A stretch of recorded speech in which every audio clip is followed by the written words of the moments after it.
Welcome to the Focal Point Podcast. I'm your host, Tony Riggs. Here I take a deep dive into my personal interests of the hidden craftsmanship, philosophies, and passions behind society's talent. If you're intrigued by artistic nuance, please subscribe and follow on my YouTube channel, Spotify, and Buzzsprout. With that being said, let me introduce you to today's guests. Just go ahead and start off and introduce yourself, what you do, and how you got started.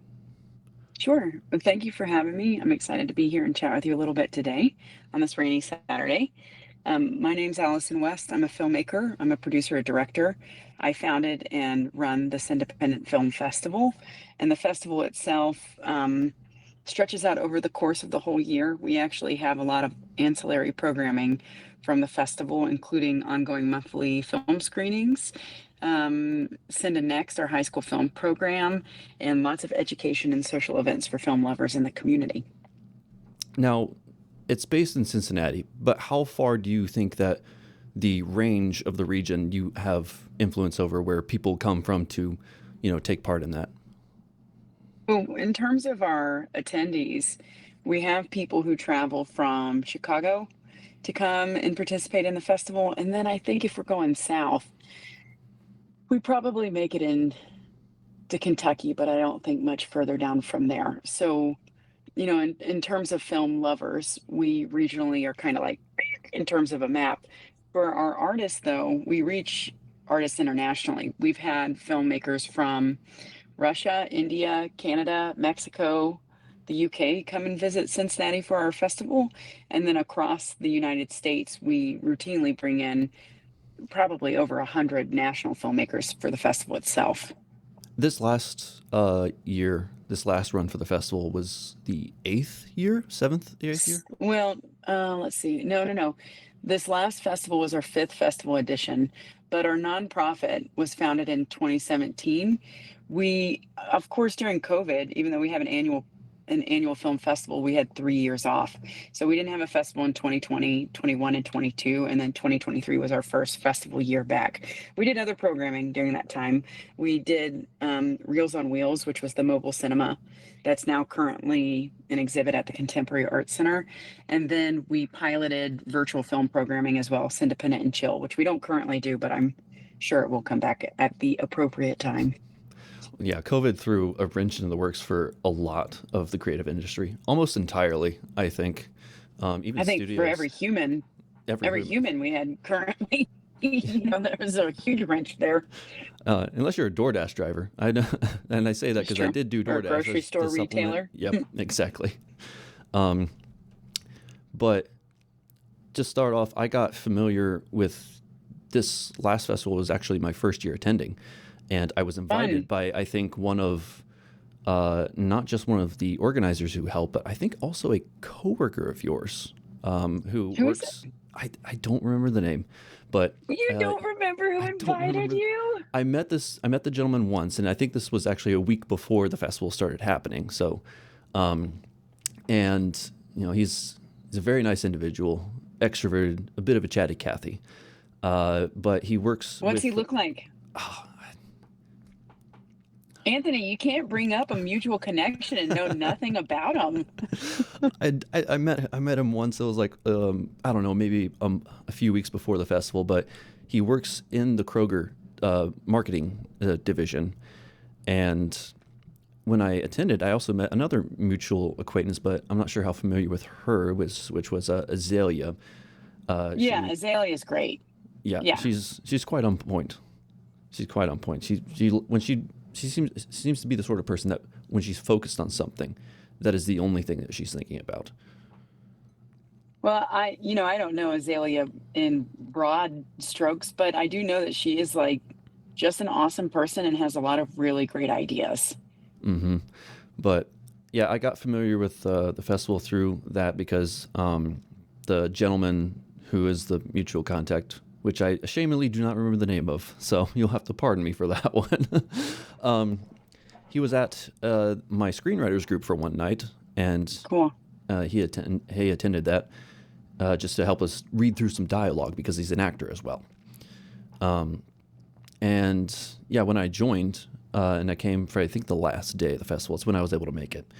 I was surprised by how organized it seemed. Because with festivals, if you're just looking at the work, you see you see some great stuff, and then you might see like one or two films that'll be like, I wonder how that got in, and so, but when I came in person, I realized, oh, this is something that is actually being pursued very seriously in the area, because a lot of festivals, especially online ones, they they don't last very long. I think the lifespan of like a festival, a film festival specifically, is like between 3 and 5 years, and those last like 2 years kind of taper off at the end, where they go online and they just vanish. Well, film festivals are a lot of work. They are. You know, I'm happy that you walked in the door and you could pick up what we were laying down, because in your terms, we have pursued Cindependent very seriously since it was founded. And Cincinnati is an area where people have needed somebody to champion independent film, where the community has never, ever had any focus on audience development for the people who love movies and love movies as entertainment and movies as an art form. And I feel really, really lucky that I started the festival and started this organization when I did, because I'm proud to champion what we do for the people of Cincinnati and present a serious, sustainable arts event for this community. There's so much that happens with filmmaking, in and of itself. The ability to share and tell a story can change somebody's lives, person to person. And then when you look at filmmakers who are essentially just creative entrepreneurs, using them as an example for the rest of us about how to live and go about our lives is a win-win. There's such an inspiring example of having an idea and seeing it through and seeing it come to life. No matter what the problem is, you gotta ask questions and find solutions that keep you moving forward. Why did you decide to start the film festival, and how much help did you have to first found it and then grow in the latter years? I to this day, I'm not clear on why I started this. There's just like this enthusiastic feeling that wouldn't leave me alone around this. And the idea, I had in 2016, I had my own film out on a film festival circuit and had a lot of fun traveling with it. My film was probably playing, and I think my average at one point was like 4 times a month for 11 to 12 months. And then after that, it kind of tapers off because it's hit its 1 year cycle. But I was basically spending as much money as I could and taking as much time off from my day job as possible to go visit other cities. And when I was going away from Cincinnati, going to film festivals in cities all across the United States, I was finding people who wanted to talk to me about my work, which wasn't happening in Cincinnati at the time. And I had the ability to see kind of a wide expanse of film festival operations. I could see festivals that had a lot of resources and a lot of money, but not a lot of audience development. I could see film festivals that maybe were in smaller communities that didn't have, hundreds of thousands of dollars behind them, but had a really robust community. And I just started piecing together what I felt like was worth my time as a filmmaker. And I would come back to Cincinnati, and my husband and I would sit at our favorite bar, the Bramble Patch in Madisonville. And I just kept like kind of being flabbergasted, as somebody who's not from Cincinnati originally, that we didn't have a great film festival here. And he said, well, you should start that. And do you want me to pick that up at all? Or do you edit, or do you just go live? I roll with it. I just roll with the punches. Great. No I'm problem. like, I don't want to choke. And then it's like, the more you hold it in, the worse it is. It inevitably comes out. Yeah. Yeah, it inevitably happens. My partner just said, kind of like looking at my amazement that we didn't have anybody championing this, that he said, you should do this. And I was like, no, I'm not doing this. But really the idea had kind of taken hold of me, and I just jumped straight into it. The very first thing that I did was go visit some venues and ask them what dates I would need to book to get the cheapest rates. And the first 2 years of the festival was in August because we could get the best rate on our venues then. And it's, we've grown and adjusted over time, but some of the most basic logistical things just kept propelling me forward. And, from my experience, I have the best job on the team. I get to work with over 20 incredibly motivated individuals with a wide set of talents and things that excite them and experiences, and kind of dive in and work on developing ourselves and developing this project. And then I watch amazing movies all the time and get to meet really passionate community members and really or really passionate filmmakers who just have something meaningful to say. And as a grown up and a grown person in this world, you can walk through your days not having any of that. And I don't take it for granted that there are so many special stories in the world that are just waiting to be heard. The second part of your question was how many people have been working on this? And it's been a lot. When we started Cindependent, the idea generated with my husband and then flowed it towards me. I basically started roping in my best friends to help. So our first festival year, we had about 7 people who kind of served on the board and served on what is now the festival planning team. And year to year to year, that number has kind of ebbed and flown, just based off of capacity and availability, because we have an all volunteer team currently. And, things like, for example, merch or marketing or social media, those are really hard jobs on our team. And people raise their hands a lot of times to help out with the busy season, the festival season, but maintaining it year round ultimately at the moment will flow back to me, which I don't mind because I love this work and I want to see it succeed and be awesome and be all it can be. But I think last year we closed out the festival year with the 23-person planning team and a 9-person board. And then we have a number of really meaningful relationships with partners in the community that help support this, and we in turn support them. And in 2020 there were 3 of us working on this, which was me, Jack Crumley, our board president, and the guy who was doing our social media back then was a man named Keith Goller. So we get ebb and flow depending on the season and depending on capacity, and sometimes those variables are subject to external impulses and external forces that I have no control over. Yeah, like COVID. Right. Yeah, exactly. Yeah. Why have you found that logistically that there's a correlation between what type of venue you select to host it and the attendance turnout rate? For sure. I know that Johnny, who does a lot of our film programming on a monthly basis, he loves playing music movies at the Woodward Theater because it's a music venue and it just makes perfect sense. And people generally, when they're watching movies, are used to cinema quality sound, cinema quality projection, cinema quality seating.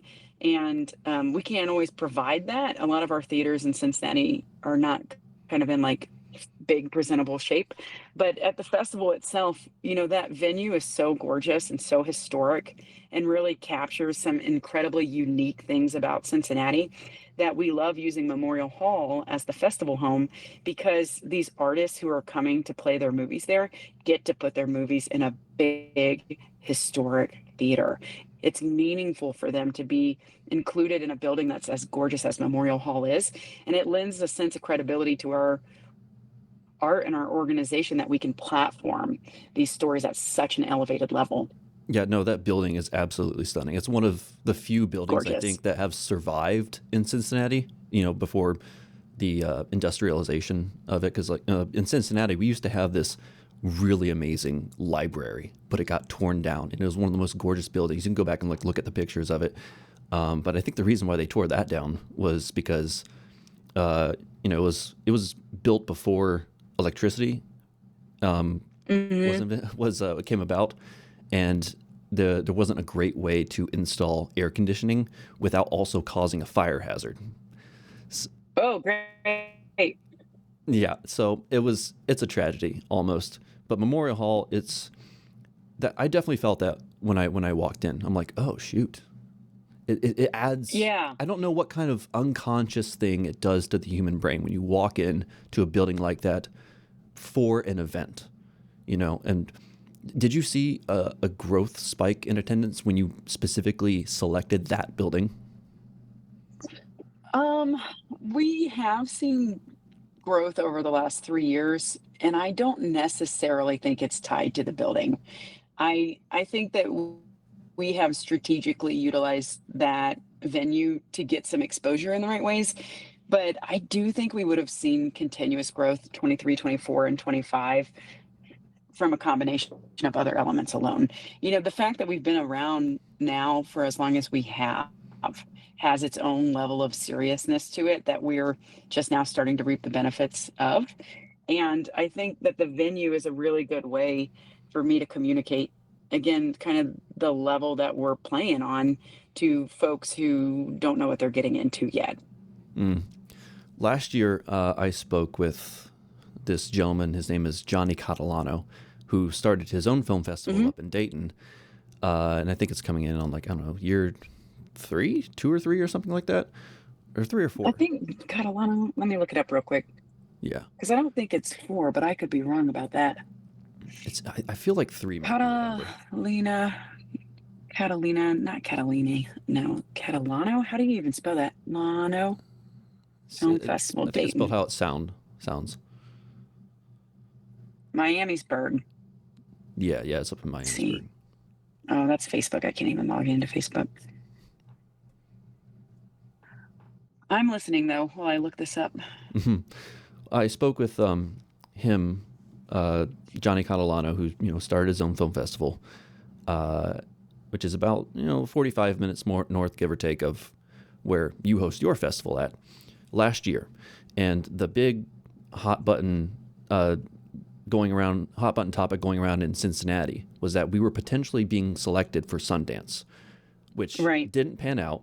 And part of my discussion with him was whether that would be a good thing if Sundance did come to Cincinnati, because if it did, there's a worry that maybe it would squash the film festivals, or the positive, more optimistic outlook is that it would grow the community, and a lot more people would come in. Businesses would also want to shoot in Ohio because of the tax credits. It would just get more attention, which overall might be a good thing. But it wasn't selected. They showed picked someplace in Colorado, I think, Boulder, Colorado. That's what it was. Right.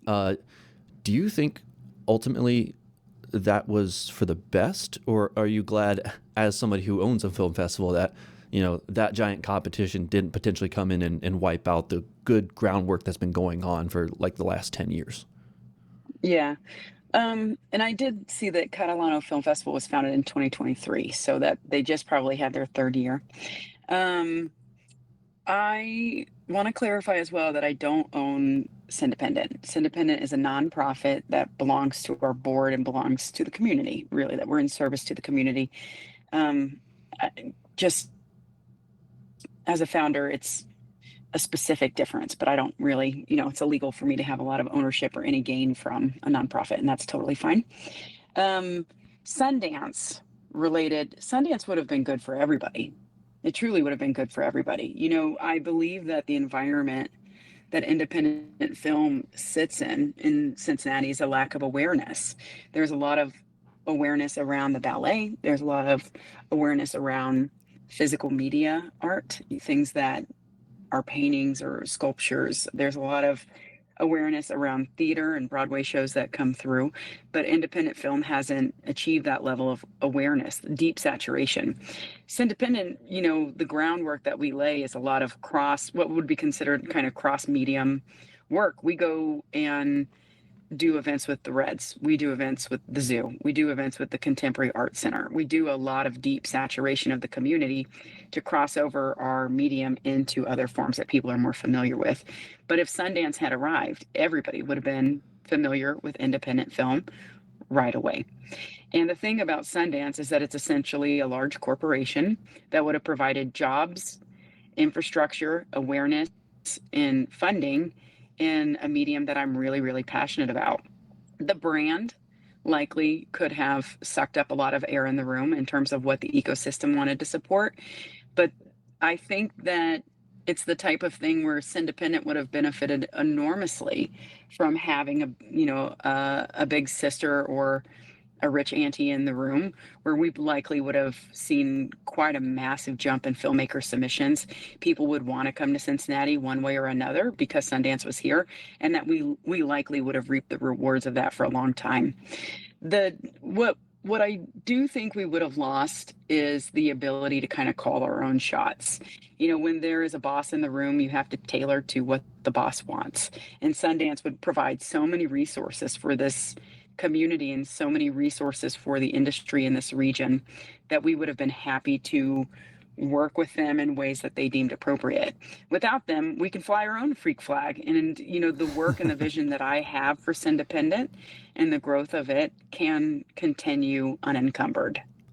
Over the years of you running, first of all, how many co-directors are there for Cindependent? Because None. It's just me. It's just you. But we Okay. do have, but the thing is there are other executive level leadership. So, for example, Johnny Shank is our curation and exhibition director. And so I used to do the curation in the first few years, but met Johnny in 2022.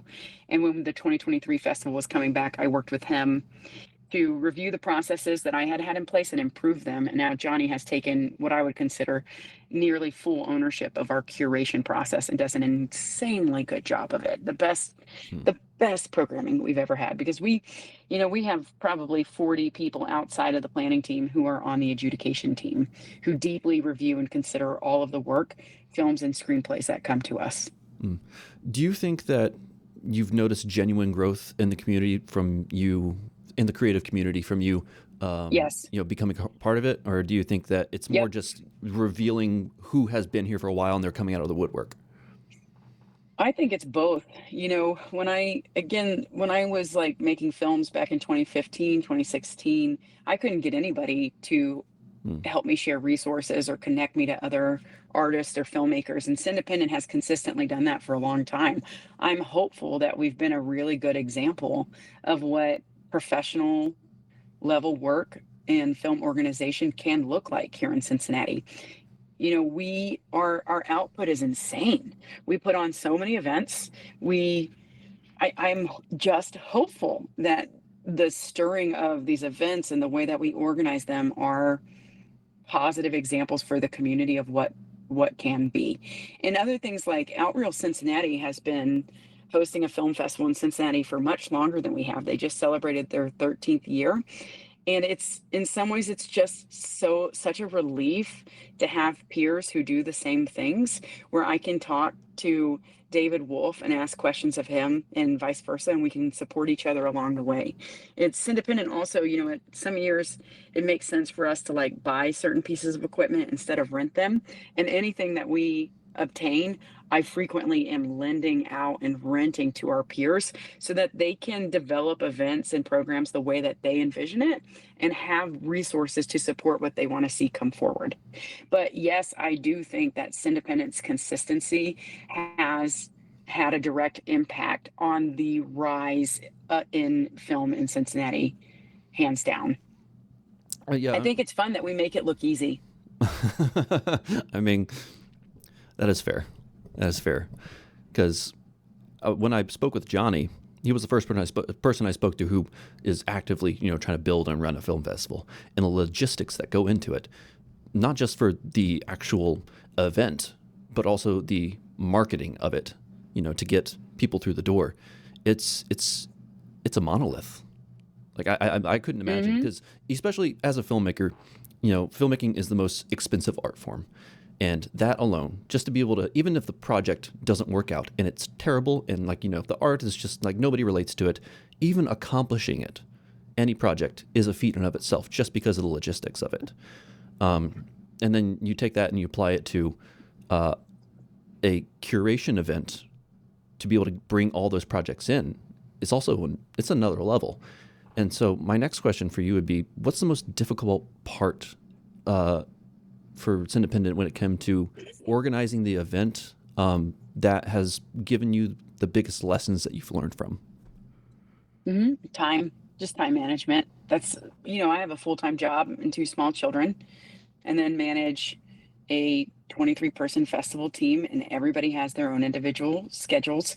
So I think for us, the biggest challenge has been just making sure that we're tracking the milestones appropriately, and then finding ways to have an infinite number of backup plans. Being able to teach my team that it's okay if things don't work out the way we think they are, because we're literally trying the best we can, and then have them believe that and continue to try to make new things happen. That has been the biggest challenge, and it changes frequently. So yeah, I seriously, I think time management and kind of team bonding are the biggest things to overcome every single year. Office pizza parties. Well, yeah. I was watching. I mean, I love a good party and I love good team building Mhm. moments. And I was watching Parks and Rec the other day, and it was the episode where Leslie Nope says, "Ain't no party like a Leslie Nope party, because a Leslie Nope party is mandatory." And I was like, "Oh, that's me right there. Come to my party, guys. Let's have a good time, but you have to come." That's funny. This past year rather, you had a few celebrity guests that came and attended the film festival. I think Mhm. George Clooney was one of them, right? Nope. So George Clooney was part of the Cineposium that film Cincinnati hosted. And Oh, so he okay. wasn't at our event last year. Okay, I'm I getting wish he my was, though. That would have been timelines really mixed up. great. Um, but yeah, I was gonna be like, "How did you make that happen?" It's like, well, you didn't. Okay, fair enough. No, but Cindependent has, the funny thing is that celebrities are real people too, and everybody wants to know that the value of their time is expensive. So we provide an experience where no matter what level you are in your career, it's going to be worth your time to come. And so if you are a first-time filmmaker or an emerging filmmaker, or you're a celebrity, you're going to have a home with us. And with that in mind, we have had a handful of celebrities that have organically come to our festival. We, in 2023, was it 2023 or 2024? Might have been 2024. We had H. John Benjamin from Bob's Burgers come to the festival. He was in a film that was submitted by a director named Caroline Craighead, Mhm. who's from Kentucky. And we also had Karen Parsons, who came to the festival. She played Hillary Banks on Fresh Prince of Bel-Air. And then last year we had a number of really enterprising filmmakers and artists come, including two directors and a producer who are shortlisted for the 2025 Oscars this year now. So we'll know within the next week if they're officially nominated, because they're shortlists. We've been campaigning alongside them to spread awareness, and are hopeful that they both make it into the top 5. Why did you decide to go for a nonprofit versus an LLC or an S corp? Well, I had to fund the organization that first year and had no idea what to do, but thought that maybe there could be some grants available for the work that we do. So we turned it into a nonprofit to explore utilizing grant funding, and have been pretty successful with that thus far. I do think too that, depending on what somebody wants to do, it makes a difference. Somebody who's out to do a film festival that makes a profit ultimately may be pushed to make decisions that, generate more revenue, that are not really potentially what they started out to do artistically. But with our mission is really broad, and it has a lot to do with, extending the cinematic arts in this region, and bringing artists to Cincinnati, and stimulating the community in the art and craft of filmmaking. And it has opened us up to respond to the needs of our community, where when people say things like, "Well, I really wish that I could have a master class on grant writing for my film project, or marketing, or I really want to learn how to do horror makeup for film." We, within our scope of programming, can respond to those requests and start to develop pathways to get this information on the cinematic arts to our film lovers in this area. Have you thought about, are there any advantages that you think would be switching to an LLC or an S corp in order to promote more growth? Or is there a ceiling? This is my ignorance coming through. Is there a I don't ceiling? know. I don't think so. You don't think No, I so? don't think so at all. No, I mean, nonprofits are still businesses, so it's not as if we're not generating money or revenue every single year. We are. But, you know, I don't benefit directly from that personally. Okay, I see. What where from what are the lessons that you've learned from these past years that you think maybe in the next festival that you might do slightly differently in order to continue growing? Well, I mean, okay, let me think Bigger this through. billboards. What I do wish we had a marketing budget. That would be really nice. Um, our team is constantly improving, because we can't pay for people's attention to stay hugely focused on this project. There are things that slip through the cracks. It's just inevitable.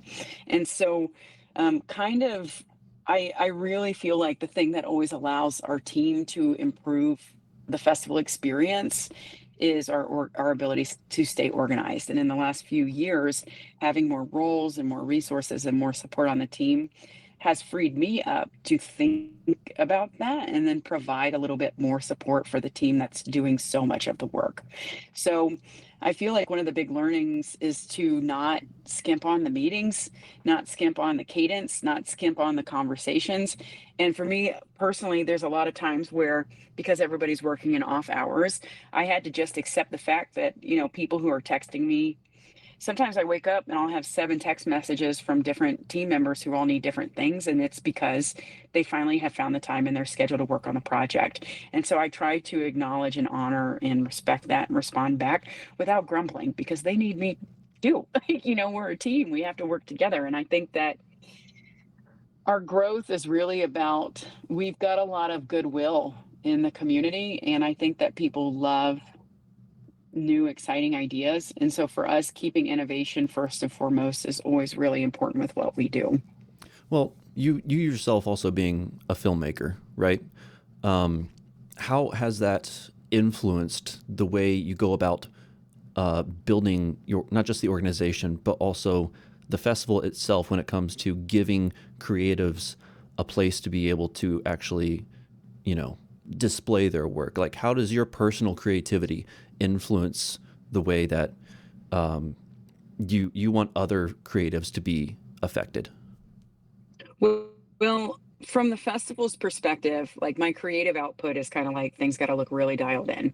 I love big energy. I love lots of spontaneous excitement. And that comes from people talking, feeling comfortable and talking to each other. So at the festival, I'm basically running around being like, oh, you should meet this person. You should meet this person. You should meet that person, and helping connect people together. That's so important, because for the filmmaker and the artist and the professional creative, a lot of these people are taking time off from their day jobs, leaving their families, buying flights, coming to Cincinnati, staying in a hotel. We provide a couple of nights of a hotel lodging, spending money in our city, eating, drinking, traveling, buying, shopping, all of those great things. And it's not going to be worth that cost, and therefore their time, if they're not meeting people, if they're not networking, if they're not finding their next jobs, finding their next entry point into the industry, and not sharing their story with others. So, from a filmmaker's perspective, I got to make sure I'm not wasting my time by walking into some sort of casual film event that somebody says is going to be really cool and then is not. Our job is to make sure that everybody at this festival, whether they're a filmmaker or a film lover, leave with more resources in their pockets than they walked in with. And whether that's a new job, new friends, new stories, or they had a night out with their partner, their friends, they got great pictures, whatever it is, I want to make sure that this festival is worth somebody's time, because as a creative entrepreneur and professional, wasting time is so dangerous. You got to keep going to be able to support yourself up in a way that will support your creativity behind the scenes. Mm-hmm. Are you also, I try to refresh myself on this when I was doing research for this episode, because it's been a while since I've taken a look at the behind the scenes of the organization. Are you also a part of the Women in Film board? No, I was for some time, but then left their board probably in 2019 or 2020 to really focus my energies on Cindependent. We do maintain really positive relationships and partnerships with Women in Film, Outreal Cincinnati, Black Cincinnati Cinema Collective. Over the Rhine International Film Festival. And then this year, we've opened up the gates on those partnerships to other potential organizations in the city who may be interested in joining the festival. Okay, so you have embassies everywhere, is what you're saying. Yeah, we do. We have a Chicago contingent of Cinda alum that we love. They're so funny. And in Los Angeles, we have another big contingent of Cindependent alumni who are just excellent. And so, our growth is like obviously locally really, really special and important. But I do love that there are small contingents or embassies, if you will, popping up in different areas. Yeah. For the local art community, obviously every filmmaker and artist in general, they want to grow to the point to where they can get paid for their work, to be able to bring a lot Mhm. more of the industry here. And especially with, sadly, but also somewhat to our benefit, this mass exodus that's kind of happening in Hollywood.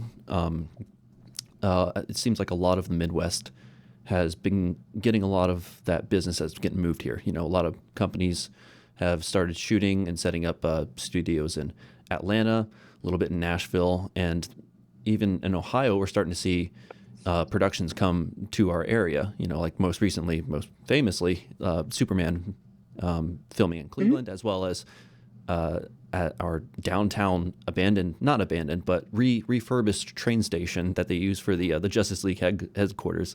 Which, when I was watching that, I'm like, I've been inside that.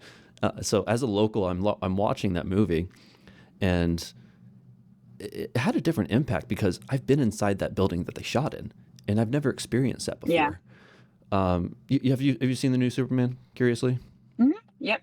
Yeah, and I do love those scenes. They did such a good job of making Cincinnati Museum Center look stunning. It's already so pretty, and they just pulled out everything that's good about it.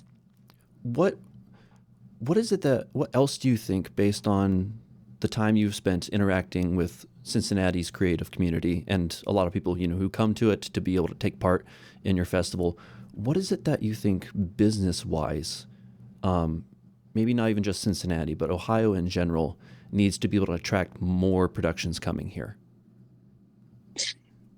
Hmm, let's see. What does Ohio need to be able to attract more business? Because if I recall correctly, Mhm. one Mm, of the mm, people on the board of Women in Film uh, mhm. had a big role in the response when it came to Ohio's film tax credits. I think is maybe her name's Kristen or something like that. Um, So she's actually the CEO of Film Cincinnati, and okay, the Film Cincinnati works to attract major motion pictures to Ohio. Yes. okay, The okay. I'm tax credit's a huge part of getting that my too. organizations mixed up. Mhm. Because some people actually are involved with multiple organizations, but I mean with you got to festival's a big thing to deal with, so you got to eventually, you like you said, you decided to dial in and focus on that. Right. Yeah.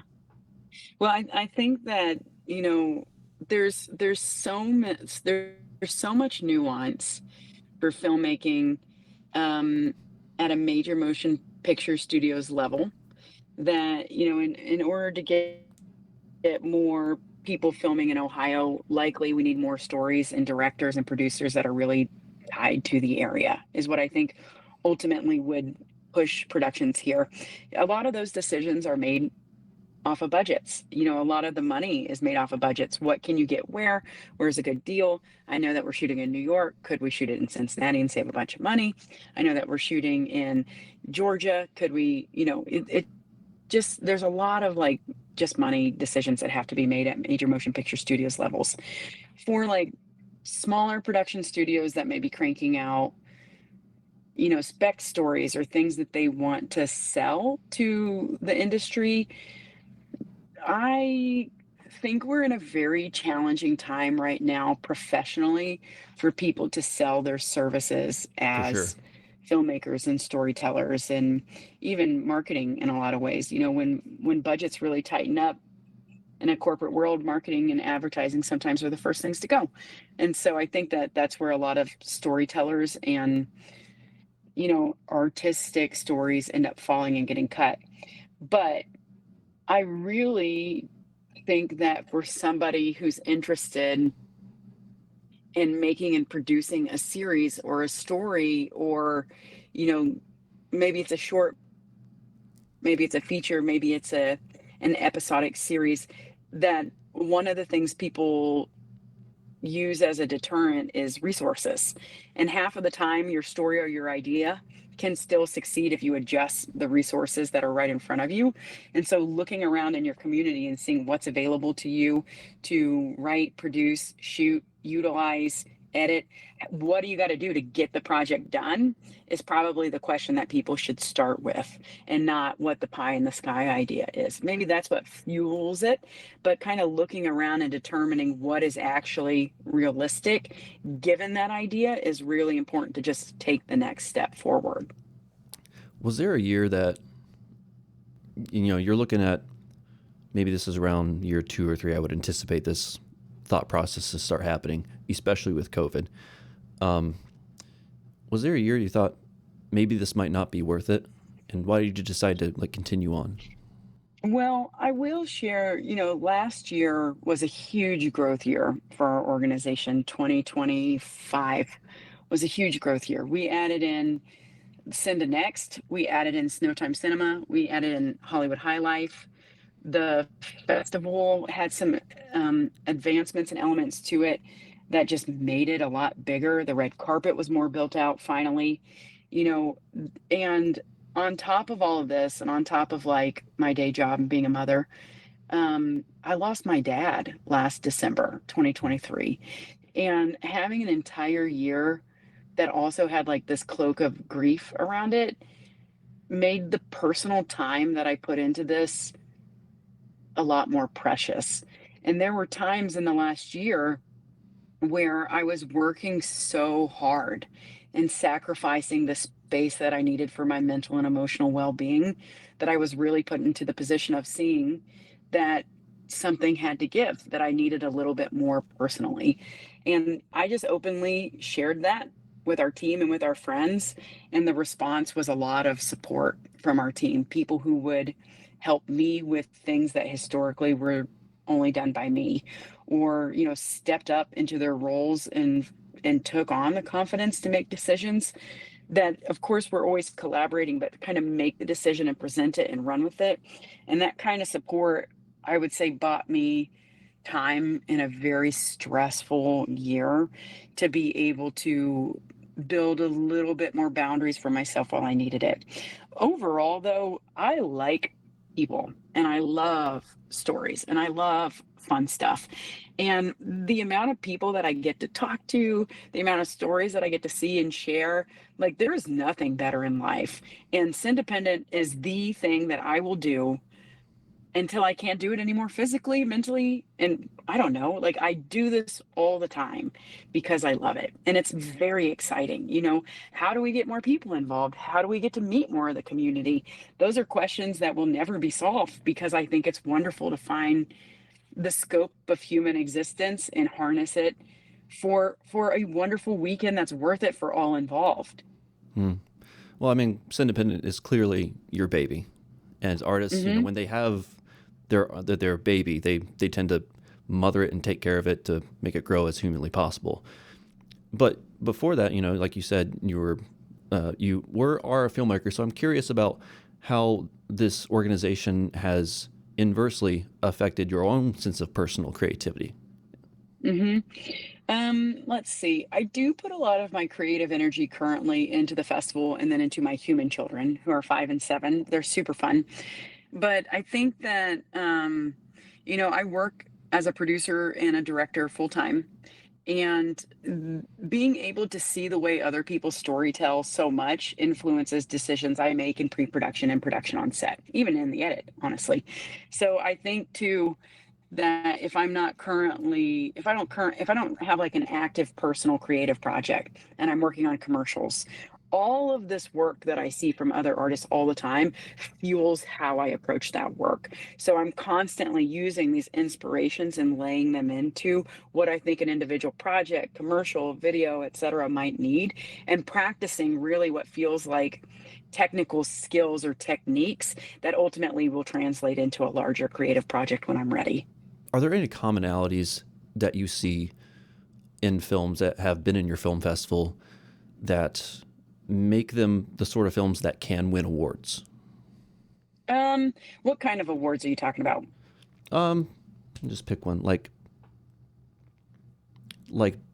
the big ones. I would say best Okay. screenplay, best director, best picture, Yeah. those sorts of things. I I really think that awards at that caliber are fairly political. So I don't know how much the artistry truly fuels forward into what is and isn't going to win.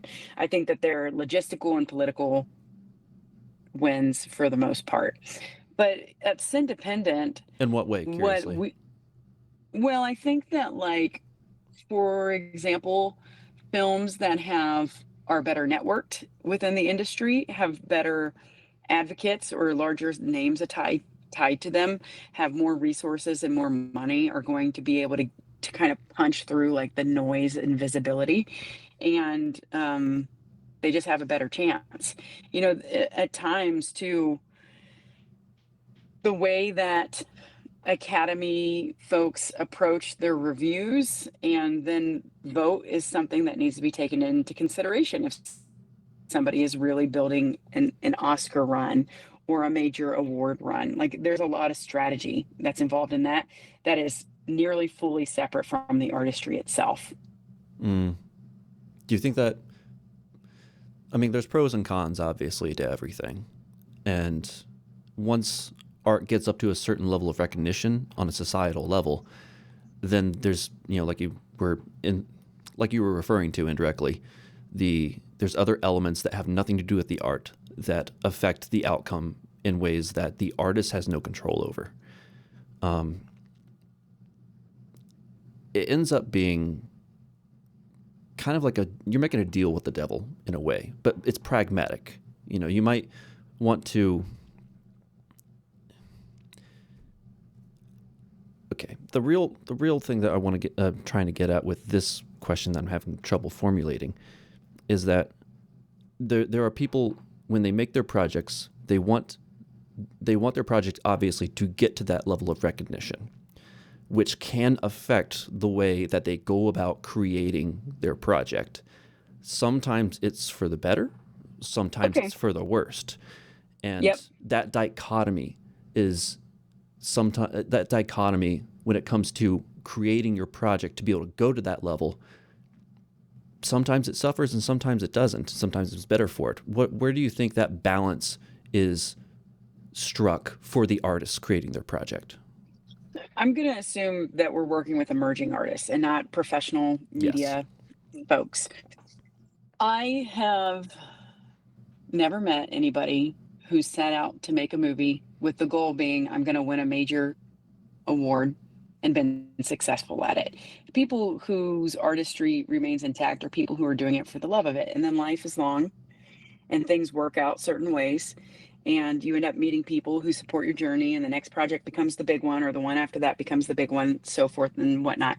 The thing is that anytime somebody sets out to make a picture, to make a video, a movie, a story, if the end goal is ultimately hitting an arena where you're winning a major motion picture, there's so many choices along the way that will take you away from filmmaking if you don't just inherently love it and are doing it for the sake of doing it. Mm. I think a lot of projects, you can probably put them into two categories. There are projects that either directly or indirectly they talk about the self or they talk about society. There's the world out there and then there's the world on the inside. Which personally do you gravitate towards, and which do you find tends to work better when it comes to winning awards at festivals? Oh, I have no idea. Like I don't think that I would so narrowly categorize films in that way, although I'm not saying it's impossible. I just don't think about it like that. Mm. Like every single time a movie shows up, it's somebody taking a deep breath and exhaling, and then I just kind of have to experience that and see what's going on. Different festivals do select and play different films, and ours generally is really relevant to our audiences. We like really unique perspectives at our film festival. We're not trying to say we're the best film festival because we have the most polished movies. We're saying we're the best film festival because we have the most real perspectives available in the independent film world at the moment. And that's really what we march in. Now, what that subject matter ends up being, we don't know. We get all kinds of stuff. We're an all genre, all type film festival. If someone's got a project they want to submit for consideration, we will consider it. And I love that because it keeps our organization really on the pulse of what people of the world are saying right now. An artist, a filmmaker, is not separate from the world. They live in the world Mhm. and they create work that is therefore reflective of their experiences as a community member and neighbor. And so we will see themes present themselves year after year after year after year that keep us really closely tuned in with what I assume the world and communities are experiencing. And that is always going to land in different ways depending on what that story is that's being shared and told. What have you learned about filmmakers when it comes to their responses to the way their movies are received by the audiences when they go to attend them? Filmmakers in general, you can very clearly see who's new and who's not. And for example, people who are new and it's their first film festival, but they're super kind, usually are sharing that. They're like, "Hi, this is my first festival. I'm so excited to be here. Thank They you got for all you've Christmas in done." their eyes. And yeah, and you get it really quickly. At the same time, people who are new and show up with bad attitudes and a lot of entitlement, Mm. you see it right away. You know that they haven't been around. People who are in the industry, who are working professionally, who do film festivals, who make a living making videos or stories, are people who understand that their reputation is their currency. And showing up, knowing that we're all people, we're all here doing something wonderful and important, and it's very hard, no matter what role you're playing. People who show up understanding that and are ready to, you know, enjoy the experience shoulder to shoulder as a neighbor and as a community member are the folks that you really want to see succeed. I kind of lost my train of thought at the end of that, relevant to your question, but it's in there somewhere. I hear you. Tell me a little bit about the criteria that the judges use when it comes to, deciding who more or less gets the award, and how many judges are there for a particular category? Okay, so our awards are decided on past award winners. So we have our process is quite deep. There's people submit to Cindependent through a number of categories. We have 30 adjudicators who are split between, it's 30-ish. It's not, it's a little bit more, I think, who are split between reviewing and adjudicating the first round of submissions that come in. So the submitters have a rubric that they utilize, and the rubric goes through a number of different technical and experiential elements for filmmaking and screenplay storytelling. And then every film or project, so film and screenplay, every project that comes into Cindependent is reviewed and adjudicated by at least 2 judges, and all judges have to either have an arts degree or have commensurate experience in the film and video industry. And I'd say it's a minimum of 2, but usually it's like 3, 4, and sometimes 5, because there can be like some really compelling subject matter that we need to bring experts in on or kind of consider very deeply. And then every film that makes it to the next round on an aggregate of 1 to 10 has to score a minimum of 7. And once we hit 7, then films start to win the opportunity to kind of make it into the final lineup for the festival. And the final lineup is another process that Johnny works on very closely, where he starts to kind of look at the stories and understand how they live together and play together. And he and I work very closely together at that point, because the festival, of course, has to sell tickets. And so we have to be able to program things that we think are of interest to our community and our audiences at that point. And we also are limited by runtime. So there are so many stories that we just absolutely love. But at the end of the day, if we're going to program a 50-minute short film, well, I guess for us, 50 minutes would be considered a feature. But if we're going to program a 39-minute short film, it's likely that there are another 4 to 6 artists with equally compelling stories that we are not programming.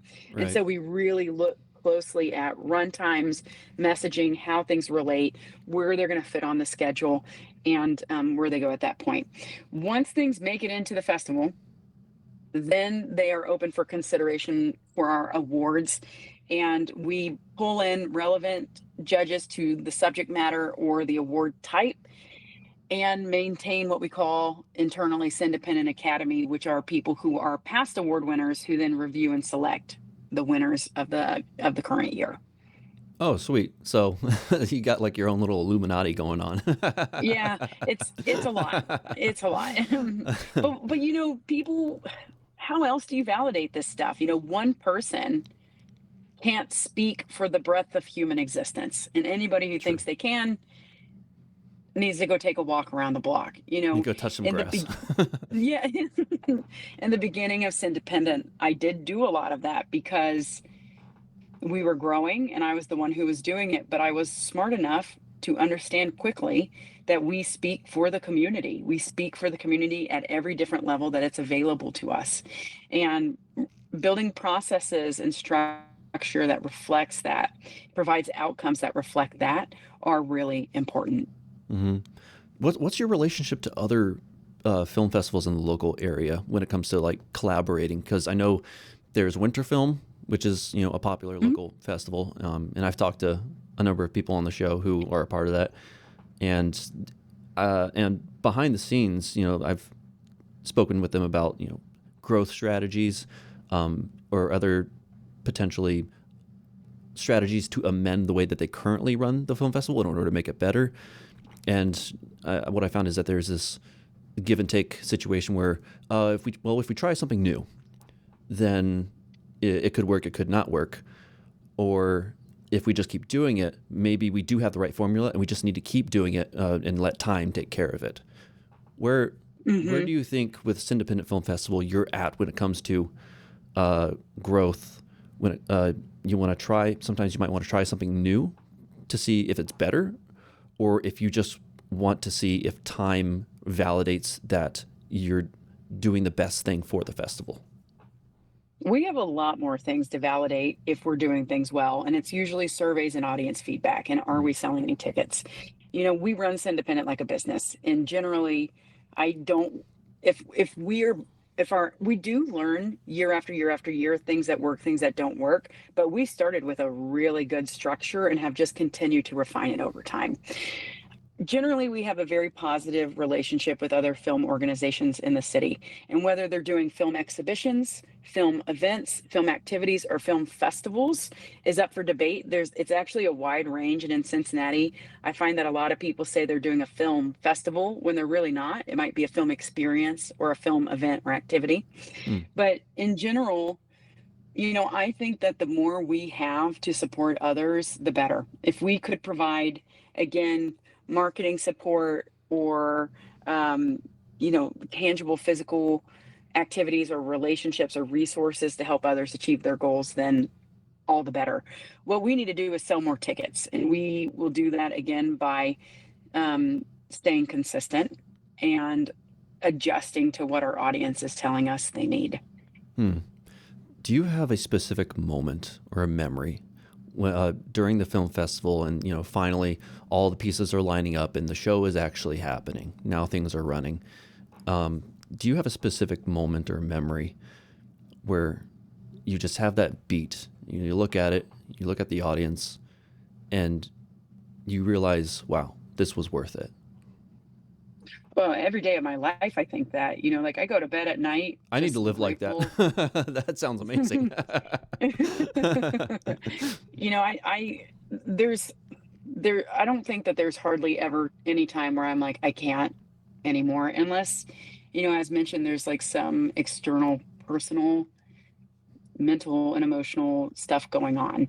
But I go to bed dreaming about Independent, and I wake up with new ideas around Independent. And I have team members who do the same thing. So I find like I have people to talk to about the stuff that I do. There are really specific moments that feel very satisfying where I can see that the love I have for the project is shared by others that I didn't expect. Like I like seeing people become friends at the festival, not just like networking peers, but real friends. When I see filmmakers post pictures and I see that they've met 8 other people and they all went to get lunch together in Cincinnati during the festival, that feels really rewarding for me. When I see like my regular friends who are parents at the same school that my children go to talking with artists, because I was like, you guys have to just talk to each other, walk in there and talk. And they realize that their favorite movies are like the same kids' movies that their kids watch. That's really, really fun for me. I really love watching other people's ideas come to life. I really love seeing people just like take the reins during the event and operate with a lot of autonomy. There's just so much that's really, really satisfying for me throughout the entire experience. Hmm. Well, Allyson, it's been great getting to know you. Thanks for coming on the show. For me personally, I talk to a lot of filmmakers and artists in general, and sometimes like comedians and musicians. But I lately I've had a fascination with a little bit more of the a look behind the scenes when it comes to the infrastructure of organizations that provide a bit more backbone to the creative community in order to give them that space to, set down their roots and grow a little bit. And I just, I want to thank you just for what you're doing. Oh, Anthony, that's so kind of you. I really appreciate it. And I know you know this, but you're part of this ecosystem too. People who stimulate conversations, people who make the time to talk to artists, people who share the stories. It's absolutely instrumental. Do you know the guys who run Time Shifters podcast by chance? I don't, unfortunately. They're so great. We had Christopher Page, who I think it's he who runs it, and I'm unclear if he has someone who supports him a little bit, but he came out to Cindependent last year and recorded audio interviews on our red carpets. And like, again, just capturing the stories and presenting capsules of how things go is just insanely important. So thank you for connecting people. Thank you for spending time, editing and sharing and putting out stories in this industry. It takes all of us to make a great film community, and I'm glad that you're here. Well, that's very kind of you. I appreciate that. Do you have any final thoughts you want to leave with the audience? Well, my most final thought is always, please come to the festival. It's September 17th, 18th, and 19th, 2026 in Cincinnati, Ohio at Memorial Hall. The website is www.cindependentfilmfest.org. That's the word independent with a C, cindependentfilmfest.org. Please come have fun with us. Allyson, thanks again for coming on. Yeah, anytime. Thank you.